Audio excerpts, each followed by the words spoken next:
యాక్టింగ్లో loud acting ఉండొచ్చు, scope ఉంది. But still he has to be అంటే అండర్ ప్లే చేయాలి. ఎందుకంటే పుష్ప అనేది వెరీ డామినేటింగ్ క్యారెక్టర్ అండ్ ఎప్పుడు రైట్ హ్యాండ్ లాగే ఉండాలి. అండర్ ప్లే చేస్తూనే you can be little loud. ఎందుకంటే మీది బేసిక్గా ఊరు కాబట్టి ఊరు వాళ్ళకి ఊరు క్యారెక్టర్స్కి మరి అంత అమాయకత్వం ఉండదు, కొంచెం లౌడ్ వాయిస్తూనే ఉంటుంది. బట్ స్టిల్ మీరు ఎంత ప్లే చేయాలో ఎగ్జాక్ట్గా క్యాలిక్యులేటెడ్గా ప్లే చేశారు. అండ్ ఇంకొకటి సత్తిగాడి 2 ఎకరాల పొలం ఆ సినిమాలో స్టార్టింగ్లో ఒక సీన్ ఉంటుంది, ట్రక్ అమ్మేస్తున్నాను నేను రాను అని చెప్పడానికి. అన్ని మాట్లాడుతున్నాను చేస్తున్నాయి ఆ వీడియోలు చేసుకో మళ్ళీ డబ్బులు వస్తాయి అని అన్నప్పుడు మీరు ఆయన చూసి చాలామంది కెమెరా ఫేవర్గానే చెప్పాలి, డైలాగ్ అంటే జస్ట్ కెమెరా చూసే చెప్పాలి, కెమెరా కళ్ళు పెట్టి మీరు అది కెమెరా చూడలే అక్కడ. దానికి తల దించుకొని ట్రక్ ఆన్ చేస్తూ వద్దు రాను ఇంకా ట్రక్ అమ్మేస్తున్నా అంటే హౌ డిడ్ యూ క్యాలిక్యులేట్? అంటే కొన్ని డైలాగ్స్ కెమెరాలో చూసి చెప్పాల్సిన అవసరం, చూస్తేనే ఇంకా అది పెద్ద బూత్ అయిపోతుంది, ఇంటెన్స్ కనిపించదు. అండ్ పుష్పలో కూడా కొన్ని మీరు చెప్పాలనుకున్న పాయింట్ స్ట్రైట్గా చెప్తూనే but still I'm under you, నీ మంచిగా నేను కోరుకుంటున్నాను అన్నట్టు చెప్పారు. ఎట్లా హౌ డిడ్ యూ క్యాలిక్యులేట్ అంత యాక్టింగ్? ఇప్పుడు పుష్ప దగ్గరికి వచ్చేసరికి సార్ నాకు చెప్పింది ఏంటంటే పుష్ప అనే క్యారెక్టర్ ఇప్పుడు ఎలా రియాక్ట్ అవుతుంది నీకు తెలియదురా, ఆయన రియాక్షన్ కోసం నువ్వు చూడాల్సిన అవసరం లేదు. బట్ వన్ థింగ్ చేస్తున్నప్పుడు ఇప్పుడు ఎగ్జాంపుల్ ఇక్కడ పుష్పలో ప్రీ క్లైమాక్స్ సీక్వెన్స్ ఉంటుంది ఫాజిల్ గారి దగ్గర, మేము అందరం వెనకాల నుంచి ఉంటాం. సార్ అక్కడ కూర్చొని మనోడు శేఖవత్ సార్ ఇన్సల్ట్ చేస్తూ ఉంటాడు. సో ఆ టైంలో నేను అక్కడ ఏం చేయగలను, పోలీసే పుష్పతో ఏం మాట్లాడలేదు. సో అక్కడ నేను అనుకున్నది ఏంటంటే నేను ఎప్పుడు నా బాడీ లాంగ్వేజ్ ఇలా ఉంటుంది వెనక చేపెట్టుకొని, సో అక్కడ ఏం జరుగుతుంది ఏంది అనేది జస్ట్ ఈ భుజాలు ఉంటాయి కదా లేపి అసలు ఏం జరుగుతుంది ఇప్పుడు ఈ శేఖవత్ ఏం రియాక్ట్ అవుతుంది పుష్ప అని నేను ఎదురు చూసుకుంటూ ఉండాలి. ఇప్పుడు ఈ సీక్వెన్స్లో ఇప్పుడు ఏమవుతుందో అని ఒకటి, ఇవి రెండే అండి. సుకుమార్ సార్ నాకు చాలా బ్రీఫ్గా చెప్పింది. సో సినిమా అంతా నీ ఎక్స్ప్రెషన్ మీదనే ఉంటుందిరా, పుష్పరాజ్ ఎంతవరకు వెళ్తున్నాడు ఎలా వెళ్తున్నాడు అనేది నీకు చాలా దగ్గరగా తెలుస్తుంది. సో దాని మీదనే ఉంటుంది నీ క్యారెక్టర్ అంతా అని చెప్పారు. సో ఆ క్యాలిక్యులేషన్ చేసుకొని మీరు ఇంకా క్లైమాక్స్లో చూస్తే శేఖవత్ గారితో ఫోన్ మాట్లాడుతూ శేఖవత్కి డబ్బులు పంపించమన్నప్పుడు ఎప్పుడు ఇలా పుష్ప ఒకరికి భయపడతారా అని నేను అనుకోలేదు అనే వాయిస్ ఓవర్ వస్తుంది. అప్పట్లో కొన్ని మాంటేజ్ పడతా ఉండే, అంటే నేను నా ఫేస్లో కొంచెం కోపం ఉండడం కానీ అసలు ఎందుకు ఇలా బిహేవ్ చేస్తున్నాడు ఏంటి పుష్ప ఇట్లేం చేస్తున్నాడు అని చెప్పి.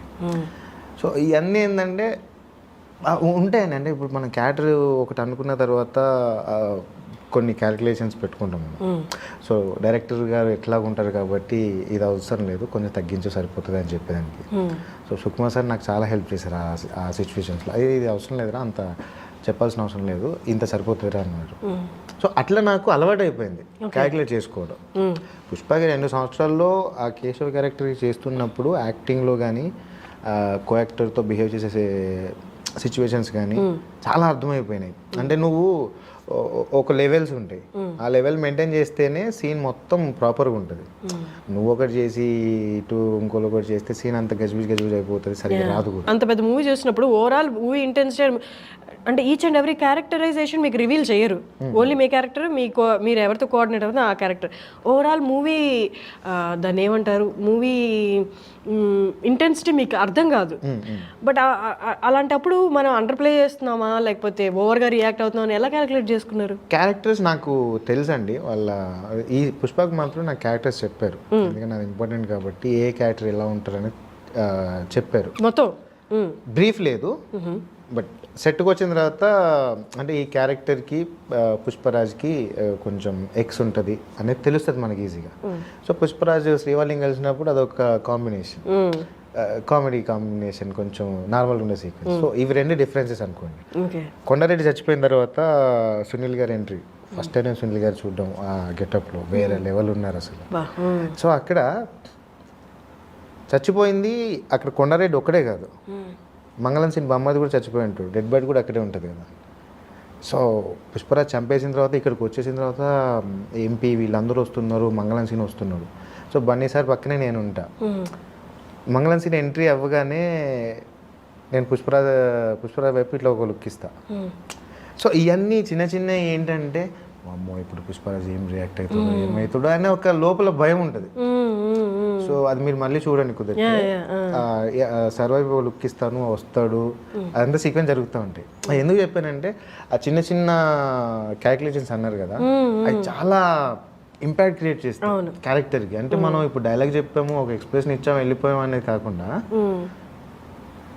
మనకేం లేనప్పుడు కూడా నువ్వు ఎలా రియాక్ట్ అవుతున్నావు అనేది అర్థమైపోతూ ఉంటాయి, నీ క్యారెక్టర్కి నువ్వు ఎంత ఏం చేస్తున్నావు అనేది.